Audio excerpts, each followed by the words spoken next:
Good morning, student. How are you? I hope you all are fine.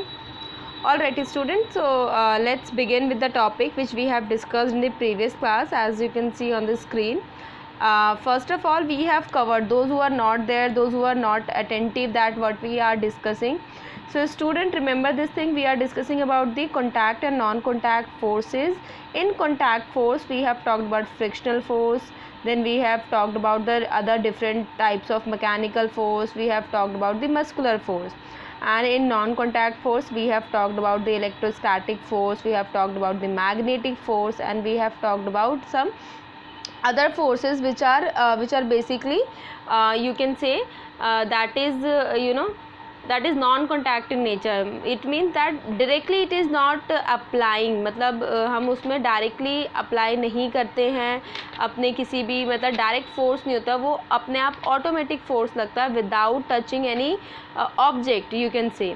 So that is non contact force. बिना object, बिना contact में आए भी force expel कर सकते हैं, like definitely magnetic force, sorry. And then we have discuss about the gravitational force, we have discuss about the electrostatic force. So till here we have discussed, और last class में हमने बहुत important topic पढ़ा था, those who are not there. So remember one thing, we have talked about the forces. Unit of force क्या होता है? We have done that unit of force is newton, and 1 newton we have discussed about that. आपका जो 1000 kilogram होता है, 1000 kilogram होता है, वो इक्वल टू 10 न्यूटन होता है. दिस इज़ प्रेस्क्राइब, ये डिफाइंड है. ओके. फिर हमने डिस्कस किया था that what is net force. अगर किसी ऑब्जेक्ट पे आप सेम डायरेक्शन में फोर्स लगाते हैं, तो वो सेम डायरेक्शन में दो जने अगर एक ही डायरेक्शन में फोर्स लगा रहे हैं, तो सेम थिंग उस टाइम पे आपकी फोर्स क्या होगी? ऐड होगी. इसको कहते हैं मैग्नीट्यूड, स्ट्रेंथ. उस फोर्स की स्ट्रेंथ कितनी है, ज़्यादा है या कम है. For example, if I am applying the force on this wall, but definitely wall will not move. लेकिन अगर यहीं पे if I use any device, machine like bulldozer, JCB, तो वो क्या करेगा? वो अपनी फोर्स से, अपनी मैकेनिकल, अपनी इलेक्ट्रिकल फोर्स से वो क्या करेगा? इस वॉल को ब्रेक डाउन कर देगा. तो वो क्या बताता? That is strength of the force. तो हमने बात किया था, if force is in the same direction, अगर आप दो जने मिलके एक चीज़ को मूव कर रहे हो एक ही डायरेक्शन में, तो उस डायरेक्शन में आप दोनों के फोर्सेस ऐड हो रहे हैं. ठीक है. तो उसमें नेट फोर्स क्या निकलेगा? F1 प्लस में F2. ऑलराइट. अगर आप एक ऑब्जेक्ट को दो जने मिलके ऑपोजिट डायरेक्शन में फोर्स लगा रहे हैं, so definitely in that case force will subtract. Okay, this is how we can say that force, net force. इसमें आप देख सकते हैं ये वाले ऑब्जेक्ट में, अब इस ऑब्जेक्ट में देखिए, इसमें दोनों जने मिलके अलग अलग फोर्स लगा रहे हैं. एक फोर्स लगा रहा है पुल, और एक फोर्स लगा रहा है पुश का. बट अगर आप ध्यान दें, both are doing the same thing for इसमें क्या हो रहा है? इसमें फोर्स ऐड हो रही है कहीं ना कहीं. अगर आप चेक करें, this is force is adding. Okay. तो हमने कहा force that cancel each other out, that is net force, जिसमें बैलेंस फोर्स हम कहते हैं. सिमिलरली हमने बहुत सारे एग्जाम्पल्स लिए थे, and if there will be any confusion we will clear in the live class. So let's begin with the today's topic, that is newton, that is pressure. Pressure हमें क्या करना है? As you all know, pressure depends on force and area. Just look at my back. I am pushing this wall with my hand. अगर मैं इस wall को अपने हाथ से मूव कर रही हूँ, तो I am using my whole hand. And if I'll push my cheek with the help of this thumb, so you can see at this time the force which I am applying will be more. यहाँ पे force ज़्यादा लग रही है, but the surface area is very least. Okay. So हमेशा याद रखेंगे, pressure force से ही कनेक्टेड है, but it showing us that when you are applying the force per unit area, एक यूनिट एरिया में आप कितना फोर्स अप्लाई कर रहे हैं, that is your pressure. So you can see this is one of the example. इसमें आप एक फिंगर से अपने किसी भी स्किन एरिया, अपने थंब से आप स्ट्रेच करेंगे, तो ये दिखाई देता है कि आप फोर्स अप्लाई कर रहे हैं एक यूनिट एरिया पे, एक पर्टिकुलर एरिया पे. This makes the pressure. वो क्रिएट करता है प्रेशर. जब फोर्स एक ही डायरेक्शन में एक एरिया पे कंटिन्यूसली लगता है बहुत देर तक, so that create the pressure. So basically pressure is the force acting per unit area, and that's why we are making the formula, that is pressure equals to force upon my area. It is known as P equals to capital F by A, and you all know that it is given by the Pascal. That's why we are using the unit as a Pascal, that is capital P A. Alright, so you just write it down. This is the common formula. So आपकी book में अगर आप ध्यान से देखें, you just everyone open your book properly. So आपको दिखाई देगा, you can see here the first page number B18 it has written. Just open your page and revise. I am reading from there. This effect of force, basically there was an activity mentioned in your book, so we will do it in the classroom. मैं उसे perform करके class में आपको दिखाऊंगी. that when you will do this activity, that you will get clear that less the area of cross section, the more is the pressure. जितने कम area पे आप force लगाएंगे उतना ज़्यादा प्रेशर होगा.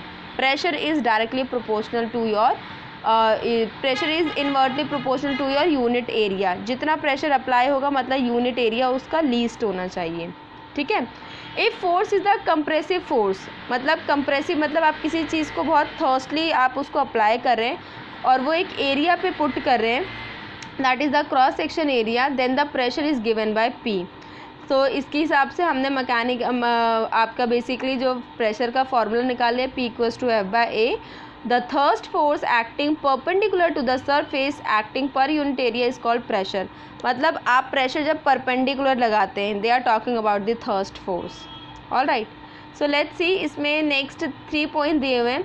The lesser the area of contact of a given body, the more is the pressure exerted by it. जितना कम से कम एरिया पे आप फोर्स लगाएंगे उतना ज़्यादा उस एरिया पे प्रेशर एक्सर्ट होगा, क्योंकि हमें पता है P इज़ 1/A. अगर आप देखिए P जो है वो डायरेक्टली प्रोपोर्शनल है A के, बट P जो प्रेशर है वो इन्वर्सली प्रोपोर्शनल है. इन्वर्सली का मतलब क्या होता है, दोनों के बीच में ऑपोजिशन. प्रेशर इंक्रीज मतलब एरिया कम, तो वही लिखा है laser the area of contact the more is the pressure exerted by it. वो उतना ज़्यादा वहाँ पे प्रेशर एक्सर्ट करेगा. The more the area of contact given, the lesser the property. मतलब एरिया ज़्यादा, आप ज़्यादा एरिया पे फोर्स लगाएंगे, प्रेशर कम. छोटा एरिया, प्रेशर ज़्यादा. Alright, the more the force acting on a body, the more pressure it will exert and vice versa. आप force किसी बॉडी पे अप्लाई करते हैं तो प्रेशर ज़्यादा हो सकता है. अगर आप फोर्स, हो सकता है कि आप फोर्स कम लगा रहे हैं तो प्रेशर भी कम होगा, क्योंकि फोर्स और प्रेशर डायरेक्टली इक्वल होते हैं. P बढ़ेगा तो आपका फोर्स भी बढ़ेगा. ठीक है. So let's see the example which has mention in your book. आपकी बुक में एक एग्जाम्पल दिया हुआ है. Before we discuss everyday example of pressure, let us take the following illustration. हम एक इलस्ट्रेशन कर लेते हैं. Imagine a girl of mass 50 kg. एक गर्ल है, उसका वेट है 50 kg का, standing on pencil heel. Pencil heel आप सबने देखी, जो एकदम पतली टिप होती है, बहुत पतली सी उसकी हील आती है. You can see in the figure as well. So each of area of cross section of 1 centimetre square. मतलब उसके 2 हील्स हैं तो दोनों हील्स के 1 सेंटीमीटर एरिया है. मतलब उसका जो हील का एरिया, जितने एरिया पे वो सरफेस पे आ रहा है, आपके फ्लोर पे आ रहा है, वो 1 सेंटीमीटर एरिया बस आ रहा है. ठीक है. Now an elephant of mass 2000 kg. वहीं पे एक एलिफेंट है जिसका वेट 2000 kg है, and foot area of 250 centimetre square. उसका फुट का जो एरिया है वो 250 सेंटीमीटर स्क्वायर है. Okay. Who is standing on a floor. So let us try the find out the pressure exerted by each of them assuming acceleration to gravity is 10 metre per square. मतलब वो दिखा रहा है कि चलते वक्त gravitation का फोर्स कितना लग रहा है. He has used is as well. तो हम सबसे पहले मास निकालने के लिए हम यूज़ करते हैं. Basically this is not much related to your topic. हमने मास निकालना नहीं सीखा है. तो mass of the girl equals to, mass मतलब क्या होता है, वेट को ही हम यहाँ कंसीडर करेंगे 50 kg. Force exerted by girl, force निकालने के लिए F equals to acceleration into में आपका फोर्स. बेसिकली जो आपका वेट है, वेट इंटू में जो आपका ग्रेविटेशनल फोर्स है, हमने उसको अप्लाई करें. F equals to MA, mass into में एक्सेलरेशन होता है. तो मास कितना है लड़की का 50 kg, और आपका A कितना है, एक्सेलरेशन मतलब जो उसका ग्रेविटी जिस स्पीड से वो चल पा रही है वो 10 मीटर पर स्क्वायर है. तो 50 × 10 हमने किया तो उसका फोर्स निकल गया गर्ल का 500 न्यूटन. ठीक है. अब हम निकाल रहे हैं क्रॉस सेक्शनल एरिया, क्योंकि हमें निकालना है इनडायरेक्टली फोर्स कितना अप्लाई कर पा रही है. तो हमें फोर्स यहाँ से मिल गया 500 न्यूटन. अब हम निकालेंगे area of cross section of two heels, क्योंकि डेफिनेटली दो पैर से she is walking, so definitely she will be having the two heels. हर एक हील का कितना एरिया है बेटा, 1 सेंटीमीटर स्क्वायर।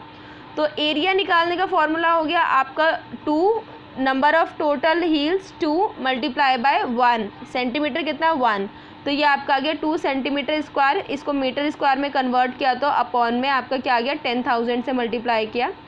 तो pressure exerted by the girl, यहाँ से आप निकालेंगे प्रेशर कितना आएगा, pressure equals to force upon में एरिया।